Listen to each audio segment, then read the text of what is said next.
Ikigai प्रकरण 3. Logotherapy ते Ikigai. तुमच्या जीवनाचा उद्देश जाणून दीर्घ आयुष्य जगण्याची कला. लोगोथेरपी म्हणजे काय? विक्टर फ्रँकल यांना त्यांच्या एका सहकार्याने सायको ॲनालिसिस विषयी बोलताना त्यांचं वर्णन पुढील शब्दात केलं. ते म्हणाले की सायको ॲनालिसिसमध्ये पेशंट आडवा झोपलेला असतो आणि तो अशा गोष्टी सांगत असतो ज्या त्याला सहसा सांगणं कठीण वाटतं. हे सांगून त्यांनी विक्टर फ्रँकल यांना विचारलं की तुम्ही तुमच्या मानसशास्त्रीय कार्यशाळेविषयी एका वाक्यात मला काय सांगाल?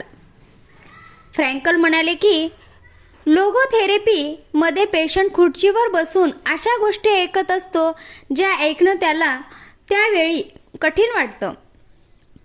फ्रँकलने स्पष्टीकरण देताना असं सांगितलं की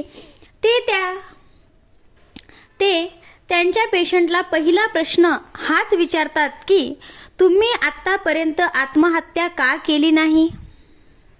बहुतांश वेळेला पेशंटला एखादा चांगलं कारण सापडतं आणि ते पुढची यात्रा सुरू ठेवतात.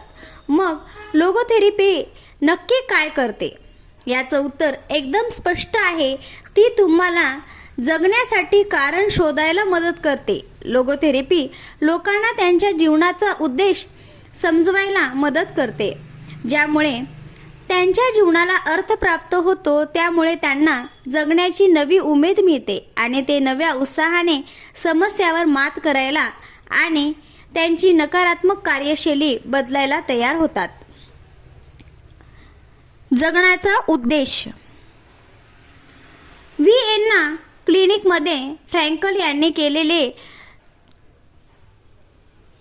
सर्वेक्षणामध्ये त्यांनी असा निष्कर्ष काढला की लोकांना जगण्यासाठी कोणत्या तरी उद्देशाची गरज असते. त्यांनी अभ्यासलेल्या 80% लोकांनी असं सांगितलं की त्यांच्याकडे जगण्याचा उद्देश आहे आणि 60% लोक असं म्हणतात की त्यांना जीवनामध्ये अशी एखादी गोष्ट किंवा व्यक्ती आहे ज्यासाठी ते मरायलाही तयार आहेत.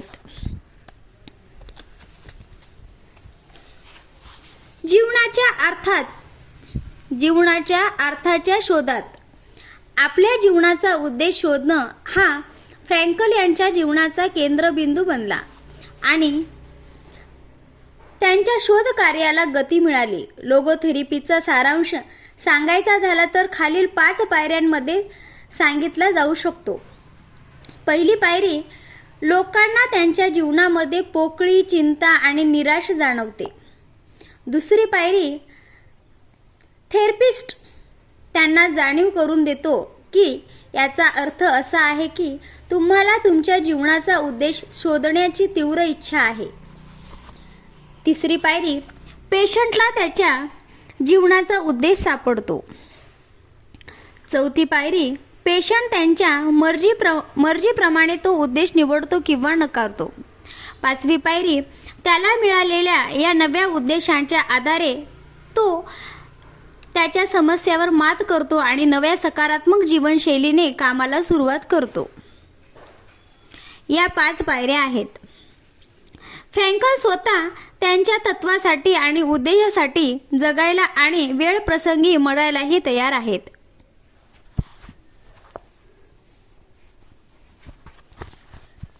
आस चटवीसमधील कैदेत असताना स्वतःच्या अनुभवातून त्यांना हे लक्षात आलं की लोकांकडून सगळं हिरावून घेतलं जाऊ शकतं, पण एक गोष्ट मात्र कधीच हिरावून घेता येत नाही. कोणत्याही परिस्थितीमध्ये कशा दृष्टिकोनाने आणि कोणत्या भावनेने जगायचं हे स्वातंत्र्य कोणीही माणसापासून हिरावून घेऊ शकत नाही. हे सगळं त्यांनी स्वतः अनुभवलं आहे आणि कोणाच्याही मदतीशिवाय त्यांनी संकटाचा सामनाही केला आणि याच गोष्टीने त्यांना आयुष्यभर प्रेरणा दिली. सायको ॲनालिसिस आणि लोगोथेरपीमधील 10 मुख्य फरक. ॲनालिसिस आणि लोगोथेरपी. ॲनालिसिसमध्ये पेशंट काचेवर निवांत बसलेला असतो. लोगोथेरपीमध्ये पेशंट थेरपिस्टकडे बघून बसलेला असतो. ॲनालिसिसमध्ये भूतकाळाविषयीच्या सिंहावलोकन केला जातो, तर लोगोथेरपीमध्ये भविष्याचा आढावा घेतला जातो. ॲनालिसिसमध्ये न्यूरॉन्सचा अभ्यास केला जातो. लोगोथेरपीमध्ये न्यूरॉन्सचा अभ्यास केला जात नाही. ॲनालिसिसमध्ये आनंद मिळवण्याकडे कल असतो. लोगोथेरपीमध्ये आयुष्याचा उद्देश शोधणे हा मुख्य उद्देश असतो. ॲनालिसिसमध्ये मानसशास्त्राचा आधार घेतला जातो, तर लोगोथेरपीमध्ये अध्यात्माचा धागा शोधला जातो. ॲनालिसिसमध्ये पेशंटची मानसिकता समजून घेण्यावर भर दिला जातो, तर लोगोथेरपीमध्ये मानसिकतेबरोबरच त्या पेशंटला त्याच्या खऱ्या अस्तित्वाचा शोध घेण्यासाठी प्रोत्साहित केले जातं. ॲनालिसिसमध्ये पेशंटला काय वाटतं याला महत्त्व दिलं जातं, तर लोगोथेरपीमध्ये पेशंटला काय वाटतं त्याचबरोबर या विषयावर अध्यात्म काय सांगतं याचाही आधार घेतला जातो. ॲनालिसिसमध्ये द्विधा मनस्थिती दूर करण्यावर भर दिला जातो, तर लोगोथेरपीमध्ये द्विधा मनस्थिती कशामुळे निर्माण झाली त्याच्या मुळाशी जाऊन मुख्य कारण शोधलं जातं. ॲनालिसिसमध्ये विश्वास केंद्रस्थानी नसतो. लोगोथेरपीमध्ये विश्वास हाच पाया असतो. ॲनालिसिसमध्ये समस्या सोडवून पेशंटला समाधानी करण्यावर जास्त भर असतो, तर लोगोथेरपीमध्ये पेशंटला त्याच्या जीवनाचा उद्देश काय आहे हे समजण्यास मदत करणं यावर जास्त भर असतो. अस्तित्वाची लढाई. जेव्हा आपल्या जीवनाचा कोणताही उद्देश नसतो किंवा तो उद्देश हरवल्यासारखं वाटतो, तेव्हा स्वतःच्या अस्तित्वासंबंधी एक प्रकारची निराशा जाणवते. फ्रँकल यांच्या मते या निराशेला कोणताही सर्वसामान्य निराश समजू नये, उलट ही एक सकारात्मक भावना आहे. या भावनेतून नवनिर्मिती संभावना तयार होते. इतर थेरपीप्रमाणे लोगोथेरपी या निराशेला मानसिक आजार समजत नाही, उलट याला आध्यात्मिक शोध समजते. ही एक नैसर्गिक प्रक्रिया आहे ज्यामध्ये लोक स्वतःहून किंवा दुसऱ्याच्या मदतीने हा आध्यात्मिक शोध घेत असतात. या अनुषंगाने ते एका नव्या समाधानाची अनुभूती घेत असतात. यामुळे त्यांना त्यांच्या जीवनाचं अंतिम ध्येय गाठायला मदत होते.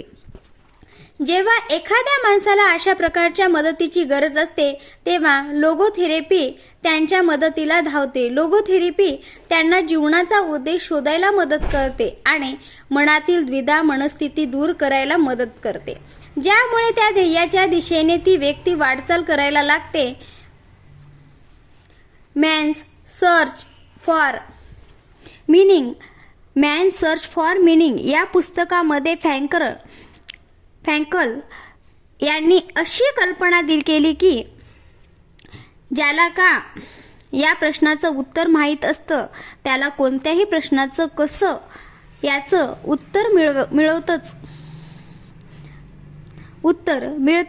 फ्रँकल असं म्हणतात की आपण आजपर्यंत जे साध्य केलं आहे आणि आपल्याला जे साध्य करायचं आहे यामधील अंतर आपल्यामध्ये एक तणाव निर्माण करतो. या तणावामुळे आपलं स्वास्थ्य चांगलं राहण्याला मदत होते. जेव्हा आपल्याला एखादी गोष्ट साध्य करायची असते त्यावेळेला आपल्या कोणत्याही आरामाचा किंवा सुस्त जीवन नको असतं, तर आव्हानांनी भरलेला जीवन अपेक्षित असतं. त्याविरुद्ध आजच्या प्रगत जगामध्ये लोक जे करावंसं वाटतं त्यापेक्षा जे सांगितलं जातं ते करत असतात. त्यांना काय करावंसं वाटतं यापेक्षा दुसरे जे करतात ते करत असतात. फक्त आर्थिक सुबत्ता आणि सुखसोयी मिळवण्याच्या यासाठी त्यांना मनापासून काय करावंसं वाटतं त्यापेक्षा वेगळ्या गोष्टी करायला सहज तयार होतात. कधी कधी हा विरोधाभास आणि अंतर्गत बंद इतकं टोकाला जातं की आत्महत्येचे विचार यायला लागतात. संडे न्यूरोसिस हा याचाच एक प्रकार आहे. रविवारी किंवा सुट्टीच्या दिवशी कोणतीही व्यावसायिक बांधिलकी नसल्यामुळे लोकांना झोपेतून उठण्यासाठी चांगला उद्देश दिसत नाही. त्यांना स्वतःमध्ये एक प्रकारची पोकळी जाणवती. आज मी उठू काय? उठून काय करायचं याचा शोध तर त्यांना घ्यावाच लागतो. आजचा दिवस आनंदामध्ये घालवण्यासाठी हेतू हुडकायचा असतो. थोडक्यात त्यांना त्यांच्या इकिगाई शोधायचा असतो. मला आतमध्ये एक पोकळी जाणवते. व्हिएन्ना पोली क्लिनिक हॉस्पिटलमध्ये फ्रँकल यांनी जेव्हा परीक्षण केलं तेव्हा त्यांच्या लक्षात आलं की 55% पेशंट कमी जास्त प्रमाणात स्वतःच्या अस्तित्वाची लढाई लढत आहेत. लोगोथेरपीच्या मते जेव्हा एखाद्या त्यांच्या जीवनाचा उद्देश प्राप्त होतो तेव्हा ही अस्तित्वाची लढाई जिंकता येते. फ्रँकल स्वतःच्या अनुभवातून सांगतात की त्यांनी त्यांच्या उद्देशाला कृतीमध्ये परिवर्तित केलं. ते जेव्हा त्यांच्या भूतकाळामध्ये डोकावून बघतात तेव्हा त्यांना कोणत्याही प्रकारचा अपराधबोध जाणवत नाही, कारण त्यांना त्यांच्या जीवनाचा उद्देश पूर्ण झाल्याचं समाधान जाणवते.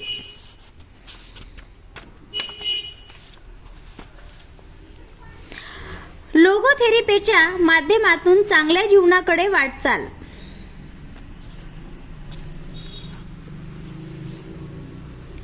काही महत्त्वपूर्ण मुद्दे.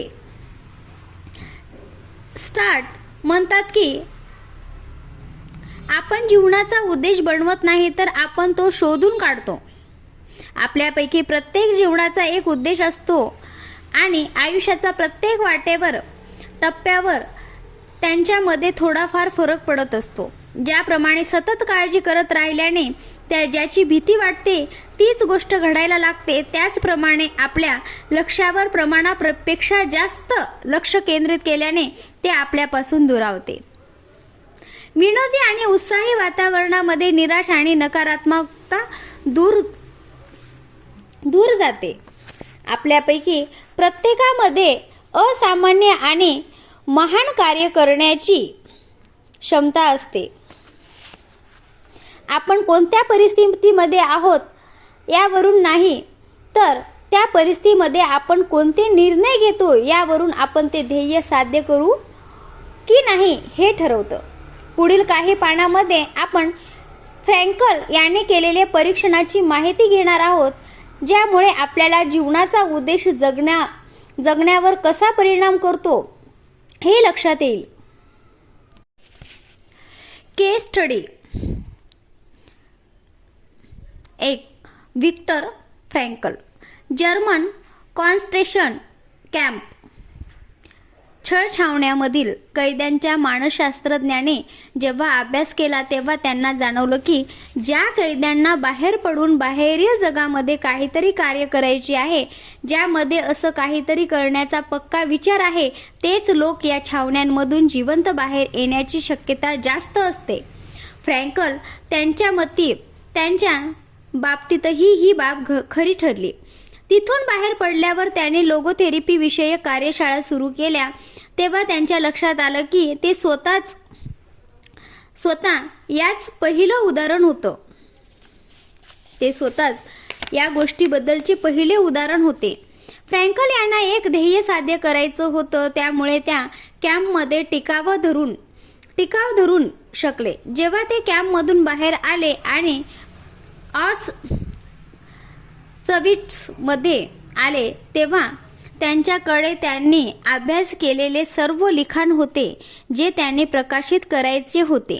जेव्हा त्यांच्याकडून लिखाण जप्त करण्यात आले तेव्हा ते सर्व लिखाण पुन्हा लिहिण्याची त्यांची तयारी होती. त्यामुळे कॅम्पमधील भयानक आणि अस्थिर वातावरणामध्ये त्यांच्या जीवाला अर्थ प्राप्त झाला. इतकंच नाही तर टायफस सारख्या आजारामध्येही त्यांना जगण्याची उमेद प्राप्त झाली. ते त्यांच्या अभ्यासातील मुख्य शब्द आणि महत्त्वाचे मुद्दे मिळेल त्या कागदावर आणि चिठ्ठ्यावर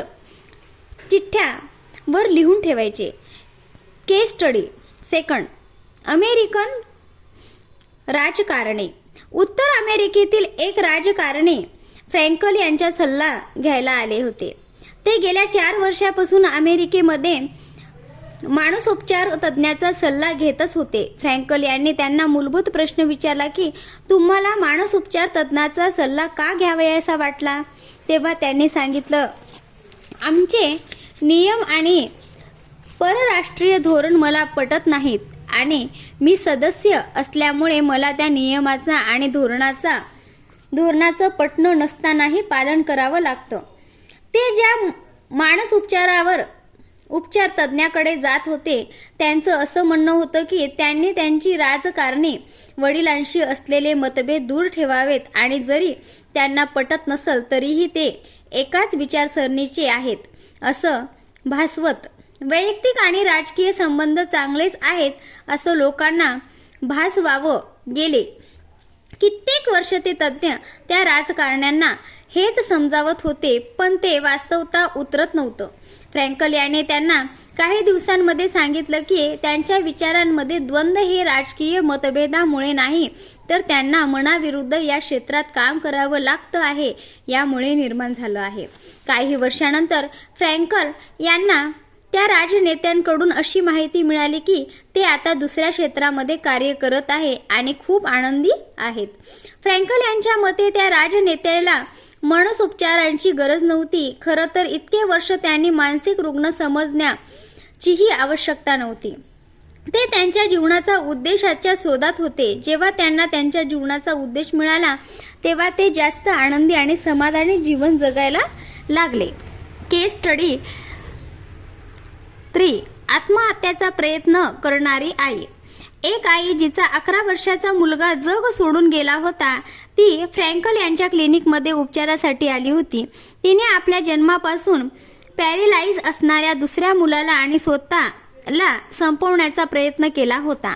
आपल्या पॅरेलाइज मुलांची या त्रासातून सुटका करण्यासाठी मुलाला मारण्याचा आणि स्वतःचा आत्महत्या करण्याचा प्रयत्न केला होता. परंतु ज्या मुलाला तिने मारण्याचा प्रयत्न केला होता त्या मुलाला मात्र आपल्या जीवनाचा काहीतरी उद्देश आहे आणि जर आपल्या आईने आपल्याला मारले तर तो उद्देश पूर्ण होऊ शकणार नाही असे वाटत होते.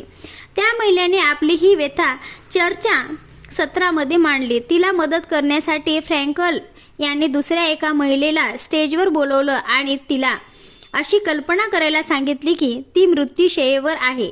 ती म्हातारपणात आहे आणि श्रीमंतही आहे, परंतु तिला मूळबाळ नाही. अशा वेळेस मात्र सर्व काही असूनही मूळबाळ नसल्यामुळे त्या महिलेला आपलं जीवन व्यर्थ आणि अपयशस्वी असल्याचे जाणवले. जेव्हा आत्महत्याचा प्रयत्न करणाऱ्या महिलेला हाच प्रयोग करायला सांगितला तेव्हा तिला जाणवलं की आपल्याकडं मूल आहे हीच मोठी गोष्ट आहे. आजपर्यंत आपल्या मुलासाठी खूप कष्ट घेतले आहे. पॅरेलाइज मुलाला चांगले आयुष्य देण्याचा आणि एक चांगली व्यक्ती बनवण्याचा प्रयत्न केला आहे. त्यामुळे मूल नसण्यापेक्षा माझं आयुष्य नक्कीच समाधानी आणि यशस्वी आहे. यापुढे ती म्हणाली, माझं पुढील आयुष्य मी खूप आनंदात जगू शकते, माझ्या जीवनाला पूर्णत्व देऊ शकते आणि माझ्या मुलासाठी जे उत्तम आहे ते करू शकते. माझं आयुष्य अपयशी नव्हतं आणि नसेल. अशा प्रकारे मृत्यूशय्येवर असल्याची कल्पना करून आणि मागे वळून पाहिल्यानंतर त्या महिलेला जीवनाचा उद्देश मिळाला ज्याबद्दल ती आतापर्यंत जागरूक नव्हती. केस स्टडी 4. दुःखाने पीडित डॉक्टर. एक वयस्कर डॉक्टर एकदा फ्रँकल यांच्याकडे थेरपीसाठी आले होते. त्यांच्या प्रिय पत्नीची मृत्यू झाल्यामुळे ते गेली 2 वर्ष निराश होते आणि यावर उपाय शोधण्यासाठी ते फ्रँकल यांना क्लिनिकमध्ये आले होते. त्यांना कोणताही सल्ला देण्याऐवजी किंवा काय झालं काय नाही याचा आढावा घ्यायला सांगण्याऐवजी फ्रँकल यांनी त्यांना एक प्रश्न विचारला, समजा तुमच्या पत्नीच्या आधी तुमचा मृत्यू झाला असता तर काय झालं असतं? तेव्हा डॉक्टर म्हणाले की माझी पत्नी स्वभावाने फार गरीबच होती. तिला खूपच यातना आणि दुःख सहन कराव्या लागल्या असत्या. तेव्हा फ्रँकल यांना म्हणाले की बघितलं डॉक्टर, तुम्ही किती महान काम करत आहात. तुम्ही तुमच्या पत्नीला या सगळ्या दुःखामधून बाहेर काढलंय आणि तिला शोकांच्या यातनेमधून वाचवलं. यानंतर ते डॉक्टर एकही शब्द बोलले नाही. त्याने फ्रँकल यांच्या हातामध्ये घेतला आणि काही न बोलता निघून गेले. पण त्यांचे डोळे बरंच काही बोलत होते. त्यांच्या जीवनाला आता उद्देश मिळाला होता आणि पत्नीला आपण केवढ्या मोठ्या दुःखातून वाचवलं आणि हे दुःख मला भोगायला लागतं या विचाराने ते आता नव्या उमेदीने जगायला निघाले होते. मोरित थेरपी. ज्या दशकामध्ये लोगोथेरपी अस्तित्वात आली त्याच काही वर्ष आधी जपानमध्ये शोमा मोरिता यांनी उद्देशावर आधारित एक थेरपी निर्माण केली होती. याचा उपयोग न्यूरोरिस OTD म्हणजेच ऑब्सेसिव्ह कंपल्सिव्ह डिसऑर्डर आणि एखाद्या ऑपरेशन किंवा उपचारानंतर येणाऱ्या निराशेवर मात करण्यासाठी केला जातो. मानसोपचार तज्ज्ञ असण्याबरोबरच शोमा मोरिता या झेन बुद्धिस्टही आहेत. त्यांच्या उपचार पद्धतीने जपानमध्ये एक आध्यात्मिक छाप सोडली. बहुतांश पाश्चिमात्य उपचार पद्धतीमध्ये आजारी माणसाच्या भावनांवर काम केलं जातं. त्यांना भावनांना आवर घालण्याचा किंवा त्यावर ताबा ठेवण्याचा सल्ला दिला जातो, कारण असं मानलं जातं की आपण जसा प्रकाराच्या भावना मनामध्ये बाळगतो तसाच विचार करतो आणि त्याच गोष्टी आपल्या कृतीमधून व्यक्त होतात. याविरुद्ध मोरिता उपचार पद्धतीमध्ये पेशंटला त्यांच्या भावनांवर ताबा ठेवण्यापेक्षा त्यांना स्वीकार करण्याचा सल्ला दिला जातो. ते असं मानतात की भावनांचं लोकांच्या कृती बदलण्यामध्ये महत्त्वपूर्ण भूमिका बजावतात आहेत. त्या भावना स्वीकारण्याबरोबर नव्या भावना कशा निर्माण करायच्या हेही सांगितलं जाते. मोरितांच्या मते या भावना अनुभवाने आणि सरावाने विकसित करता येतात. मोरिता उपचार पद्धतीमध्ये कोणत्याही परिणामाकडे दुर्लक्ष करण्याचा सल्ला दिला जात नाही. उलट यामध्ये आपल्या इच्छा, आशंका, भीती, निराशी, काळजी यासारख्या भावनांचा स्वीकार करावयाचा सांगितला जात. Morita therapy and the true nature of anxiety based disorder या त्यांच्या पुस्तकामध्ये त्या लिहितात की तुम्ही भावनांनी संपन्न आणि उदार असायलाच हवं. मोरिता त्यांची संकल्पना एका कथेच्या माध्यमातून लोकांसमोर मांडतात. ते असं म्हणतात की समजा एखादा गाढव दोरीने खांबाला बांधून ठेवलं असेल तर ते स्वतःची सुटका करून घेण्यासाठी सतत वाटचाल करत असतं, पण त्याची ही वाटचाल त्या खांबाच्या भोवतालीच असते. फक्त त्या खांबापासून दूर जाण्याच्या भावनेने ते जितका प्रयत्न करतं तितकंच ते खांबाशी नातं घट्ट करून घेतं. माणसाच्या बाबतीतही हेच घडत असतं. ज्यावेळी माणूस त्याच्या ऑब्सेसिव्ह विचारावर दूर पळण्याचा प्रयत्न करतो तितकाच तो त्या विचाराच्या सापळ्यामध्ये अधिकच अडकला जातो. मोरिता उपचार पद्धतीचा सार. तुमच्या भावना स्वीकारा. जर एखाद्याला कोणत्याही कामासाठीचे ऑब्सेसिव्ह विचार येत असतील, म्हणजे ती व्यक्ती आपल्या विचारांनी पछाडली असेल, तर त्या विचारांना रोखण्याचा किंवा त्यापासून पळण्याचा प्रयत्न करू नका. जर तसं केलं तर ते विचार जास्तच घट्ट होत जातात. मानवी भावनाविषयी सांगताना झेन मास्टर असं म्हणतात की जर तुम्ही एक लाटेला दुसऱ्या लाटेपासून वेगळं करायला जाल तर समुद्रात खोल कुठेतरी स्वतःलाच हरवून बसाल. आपण कोणत्याही भावना निर्माण करू शकत नाही, त्या आपोआपच उत्पन्न होतात. आपल्याला फक्त त्यांचा स्वीकार करायला असतो, त्याचं स्वागत करायचं असते. भावना या वातावरणाप्रमाणे असतात. आपण त्यांचा अंदाज बांधू शकत नाही, आपण फक्त त्यांच्याकडे बघू शकतो. याच बाबतीत सांगताना ते VN ताणी साधू थीच नाहॅन यांचं वाक्य सांगतात. ते एकाकीपणाला म्हणतात की आज कसा आहेस? आपण एकत्र बसू आणि मी तुमच्यावर उपचार करतो. तुम्ही जे करत आहात तेच करा. परिणामावर लक्ष केंद्रित करू नका, कारण उपचार पद्धती तीच काम करत राहील आणि परिणाम नक्कीच येतील. त्यापेक्षा वर्तमानावर लक्ष केंद्रित करा. जर ती परिस्थिती स्वीकारल्याने त्रास होत असेल तर वर्तमानमध्ये होणाऱ्या त्या त्रासावर लक्ष केंद्रित करा, पण त्यासाठी कोणताही काल्पनिक किंवा बौद्धिक कारण देऊ नका. उपचारकर्त्याचं काम फक्त लोकांना कोणत्याही परिस्थितीचा सामना करण्यासाठी तयार करायचं असतं. ही परिस्थिती त्या व्यक्तीच्या व्यक्तिमत्वावर अवलंबून असते आणि आपण जे काही करतो त्यावर व्यक्तिमत्व ठरतं. मोरिता उपचार पद्धतीमध्ये कधीही लोकांना कारण शोधायला किंवा स्पष्टीकरण घ्यायला सांगितलं जात नाही. उलट त्यांना त्यांच्या कृतीमधून आणि अनुभवातून शिकायची मुभा असते. पाश्चिमात्य लोकांना जसं डायरी आणि नोंदी ठेवायचे सल्ले दिले जातात तसा कोणताही सल्ला दिला जात नाही. उलट लोकांना त्यांच्या अनुभवातून या गोष्टी उलगडल्या जात असतील. तुमच्या जीवनाचा उद्देश शोधा. आपण आपल्या भावनांवर ताबा मिळवू शकत नाही, पण आपण आपल्या दिनचर्यावर विजय नक्कीच मिळवू शकतो. त्यामुळे